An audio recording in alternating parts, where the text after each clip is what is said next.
Welcome back to my YouTube channel. Make sure to like and subscribe to the channel for more interesting stories like these. Now, let's get into today's story video. I came back home from deployment and found my wife in bed with another man. Being in love is arguably one of the most beautiful things in life, but it is also one of the most perilous. I understand that life is all about taking chances. As a private, I joined the Marines. I'm now a corporal. I busted but I'm still here. I wanted to be a Marine for the rest of my life, or so I thought. I'm in a difficult situation. My wife and I married 3 years ago. I was madly in love with her when I married her. She made me happy with everything she did. I adored how she looked at me, how she smiled, laughed, and played with her hair. Now, I'm not sure whether I still adore her. I was on deployment for 8 months. Now, while I was at the base, my brothers would often remind me that women only married soldiers for the advantages. You know, things like benefit payments, healthcare, education, vacations, and so forth. They claim spouses become lonely when we deploy and bring a pal home live. I'm here. I didn't pay attention to any of this, did I? Isn't it not true of all women? Well, I'm not sure anymore. It's not my position to suggest that every woman is now like this. When I returned home, I had to fly for 12 hours. I was desperate to see my folks. A wife and a lovely princess. Being apart from my child is like being hit in the gut a billion times till I see her again. Despite this, I was always conversing with her. I step inside, believing they are present. There was no one at home, as far as I could tell. I sat down and waited for them. I called my wife, but she did not answer. There is no text, nothing. I walked into the kitchen and heard several thumps. It sounds like it's coming from the basement. I heard a man groaning as I opened the door. I make my way down silently. It helped that we had a really soft, furry-like carpet. Also, wow, I found my wife kissing someone I went to high school with. We weren't best buddies or anything, but we were acquainted. This seemed unbelievable to me. I don't play this garbage anymore, so I hopped on the bed and beat this dude. Not in the way that other males do, but it was enough to inflict him a black eye and a split lip. He was well aware that she was my wife. He was aware that I was absent. Wife was yelling at him not to strike him, that she is really sorry. My house has been at base since that time. This house is nothing more than a collection of destroyed memories.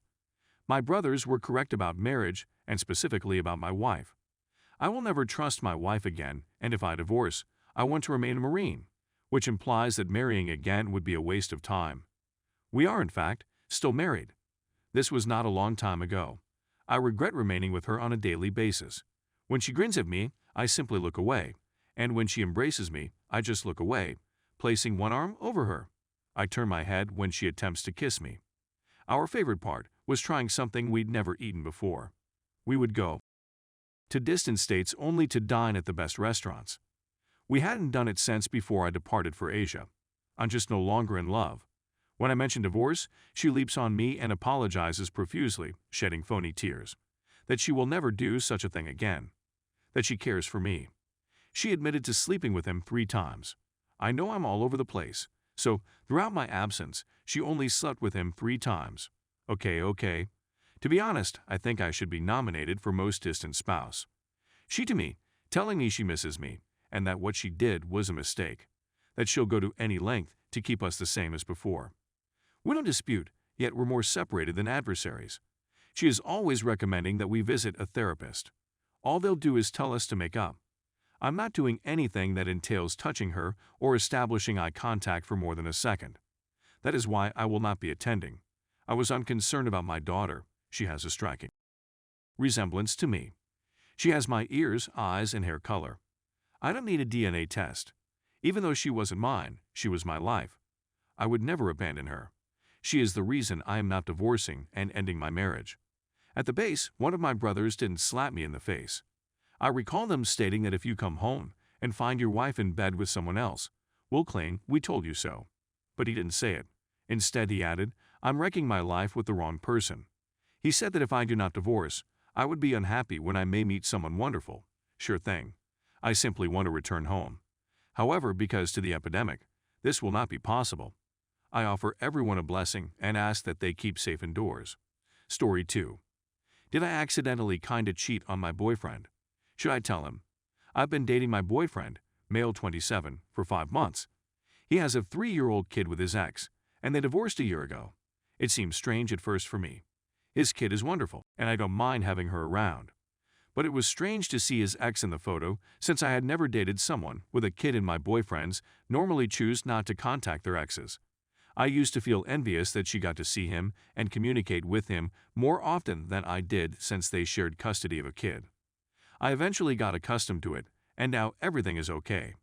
However, approximately 2 months into our relationship, something occurred that I sometimes think about. I was photographing him with his phone when he received a message from her. I attempted to dismiss the notice but ended up accessing it and seeing that it was a selfie. Their daughter was nowhere to be found. It was just a selfie taken at work, I informed him. I'm sorry I accidentally opened this message, he said as he handed him his phone to express his regret.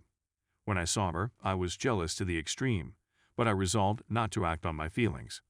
I rationalized with myself by reminding myself that they had a kid and that it was wonderful that they were pleasant and that I just needed to get over it. I tried my hardest, but over the next few days, I couldn't shake the memory of the selfie, which made me feel terrible about myself. A friend's birthday party was taking place that weekend, so I went along. My friend's boyfriend was there, as well as a guy I had been friends with benefits with before meeting my partner. It had been 8 months since anything had happened between us, and we'd only ran into each other a couple of times since then, but we'd acted as if we were regular friends. As a result of our intoxication, several of us ended up on a couch, where we made a snuggling pile. He massaged my hair, which was a fantastic feeling, and I also cuddled with this ex-FWB.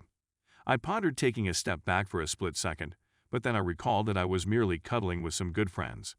In my mind, the fact that my boyfriend and I hadn't been dating for that long made it appropriate to cuddle with a previous FWB in a public place where nothing awful could happen. I ended up missing my ride home, and since he was traveling in the same way as me, he offered to pick me up and bring me back. I agreed since he explained that he needed to transport someone else home. However, by the time we reached to his car, the other guy had left, and it was just the two of us left there. He pulled up to my home and made an unsuccessful effort to kiss me.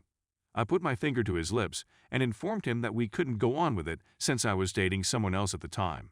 "Oh, that's right," he said, chuckling, and then he tried to kiss me once again. My gentle interruption was followed by the words, "No, really," to which he responded, "Okay, all right." We kissed each other farewell, and I headed back home. Nothing happened, but it was on the verge of happening, and the next day, sober, I wondered whether I was to blame and had allowed it to go this far because I was jealous of the selfie I had seen. I was no longer jealous of the selfie, which was a pleasant surprise. The incident never came up in conversation with my companion, and I soon forgot about it. Our relationship is going well, and I don't think about what happened all that much any more than necessary. But every now and again, I remember it and get an odd sensation. I'm not sure whether or not I should tell him, but I also don't want to lose his trust over something so little that it would never happen again now that my feelings for him have become stronger. Aside from that, we didn't even kiss. Considering the circumstances, should I tell my spouse the truth about what happened? Should I just forget about it and focus on the future? What do you think?